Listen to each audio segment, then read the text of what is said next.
오늘 성경 본문은 이렇게 시작합니다.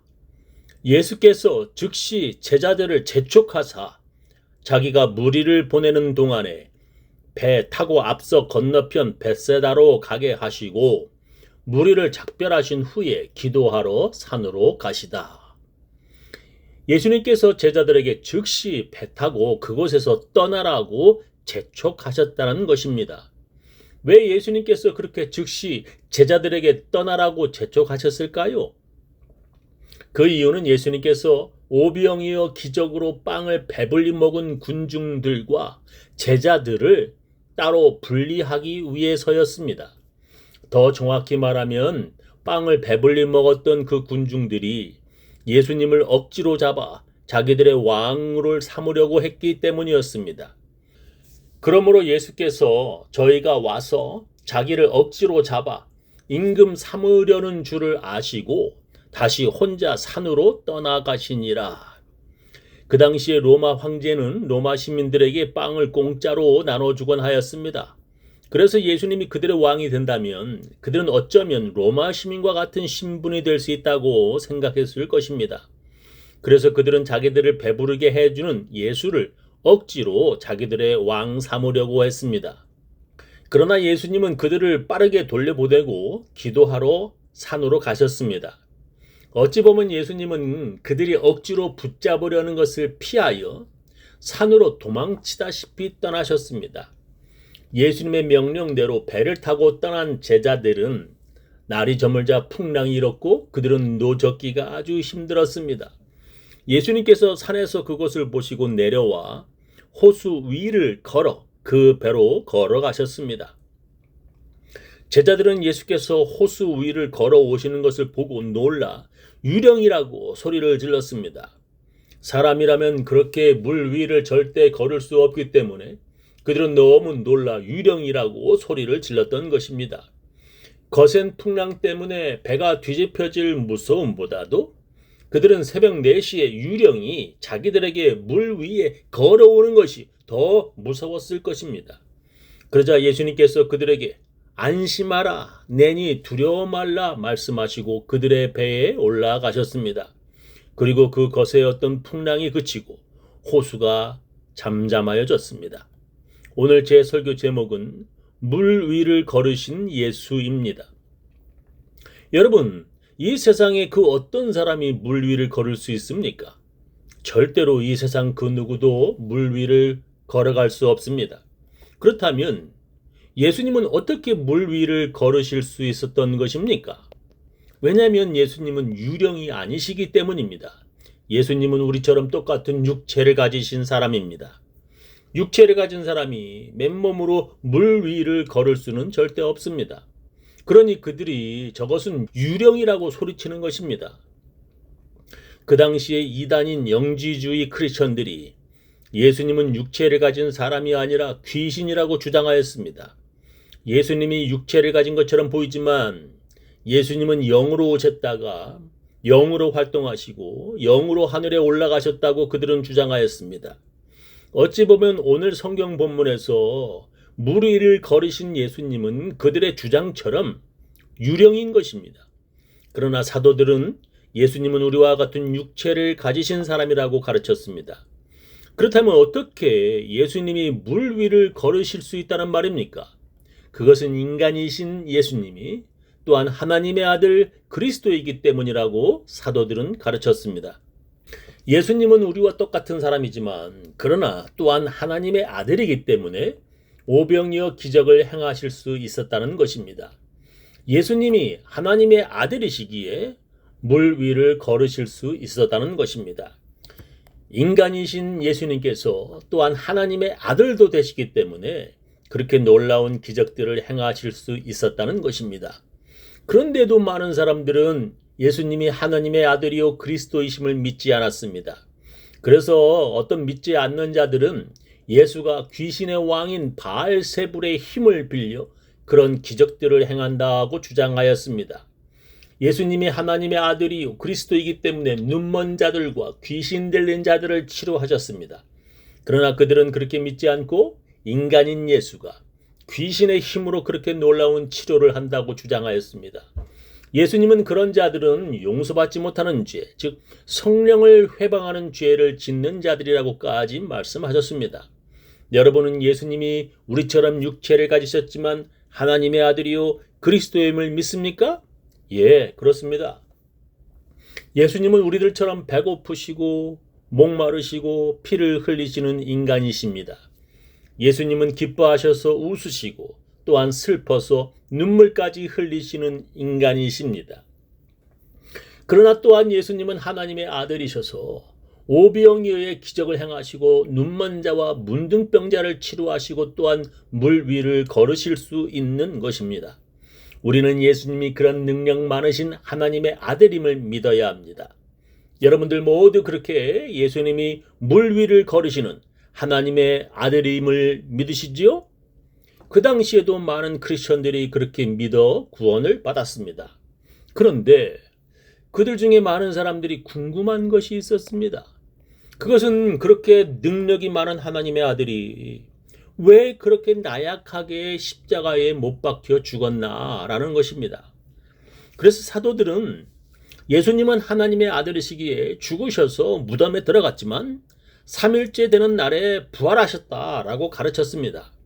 그렇게 예수님은 하나님의 아들이기에 십자가에 죽었다가도 3일째 되는 말에 부활하셨다고 사도들은 가르쳤습니다. 그리고 50일 후에 부활하신 예수님은 하늘로 올라가셨다고 사도들은 가르쳤습니다. 그럼에도 불구하고 많은 사람들은 그렇게 능력이 많은 하나님의 아들이 너무나 힘없이 죽은 것을 이해하지 못했습니다. 하나님의 아들 예수님이 채찍 맞아 살점이 찢어지고 십자가에 산채로 못 박혀 피 흘리고 목마르다 말하며 죽은 것을 도저히 이해하지 못하였습니다. 그런 사형 집행하는 날에 육체를 가진 인간 예수가 아니라 능력 많은 하나님의 아들이면 더 좋았지 않았을까? 인간이 아니라 하나님의 아들 예수로 무엇인가 놀라운 기적을 행하실 수는 없었던가? 예를 들면 예수님의 눈에서 광선이 나와서 채찍을 때리던 병사들의 눈을 멀게 한다든지 말입니다. 그게 아니면 병사들이 예수를 십자가에 못 박으려고 망치로 치면 그들의 손과 발에 못이 박히는 아픔을 느끼게 한다든지 말입니다. 그날에 예수를 도우려고 하늘에서 천군 천사들이 나타나 로마군을 모두 죽인다든지 그날의 왕들과 귀족들과 군병들이 문둥병에 걸리게 한다든지 말입니다. 그런데 예수님이 그런 하나님의 아들이 아닌 너무나 약하고 약한 인간으로 죽었습니다. 그리고 예수가 아주 천한 죄인 인간으로 채찍 맞고 십자가에 피 흘리며 죽었습니다. 왜 그렇게 예수님이 죽어야 했는지 많은 사람들은 궁금하였습니다. 그럴 때에 사도들은 그 이유를 성경에서 찾아내었습니다. 그것은 오래전 구약에서 선지자들이 그렇게 하나님의 아들 그리스도가 그렇게 죽을 것이라고 예언을 하였던 것입니다. 그리스도는 처녀의 몸에서 태어날 것이라는 예언이 아주 오래전 이사야가 미리 예언을 했습니다. 그리스도는 베들레헴에서 탄생할 것이라 미가라는 선지자가 예언을 하였습니다. 그래서 사도들이 알아보니 그런 구약의 예언들이 모두 성취가 되어 예수가 처녀 마리아의 몸에서 태어나셨고 베들레헴에서 탄생하셨습니다. 사도들은 구약의 예언들이 모두 예수님에게서 이루어지는 것을 깨달았습니다.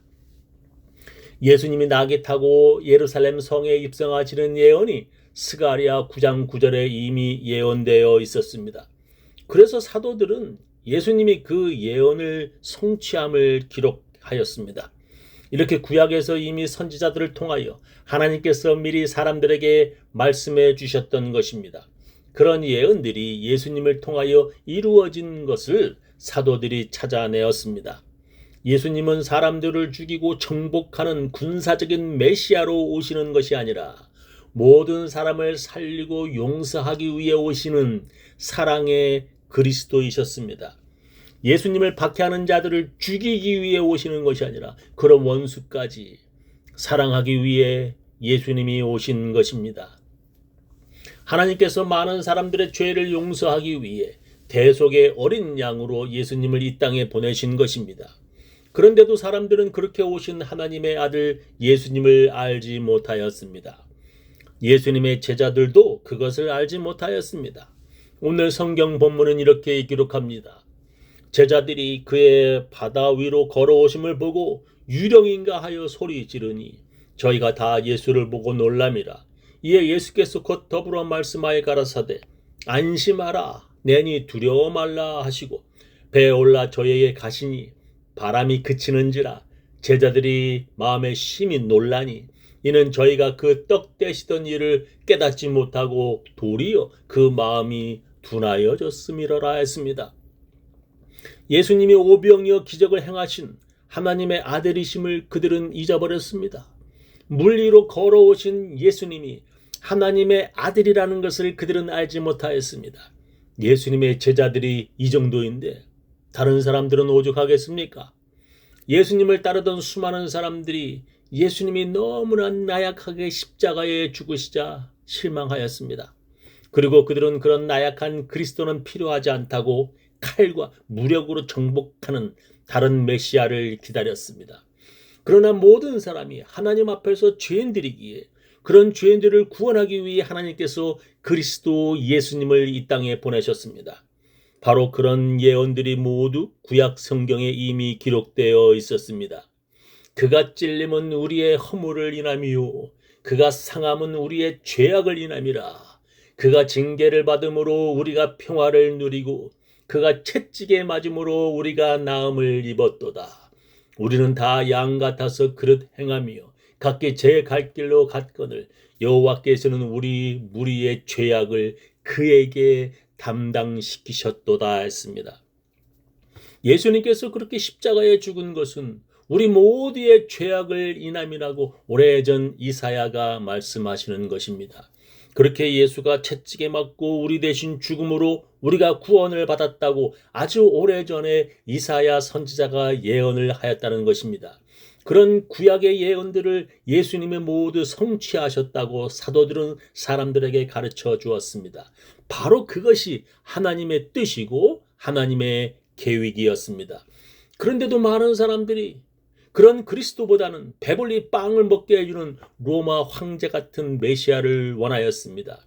그래서 예수님은 즉시 제자들을 재촉하여 그런 군중들에게서 떠나라고 하시는 것입니다.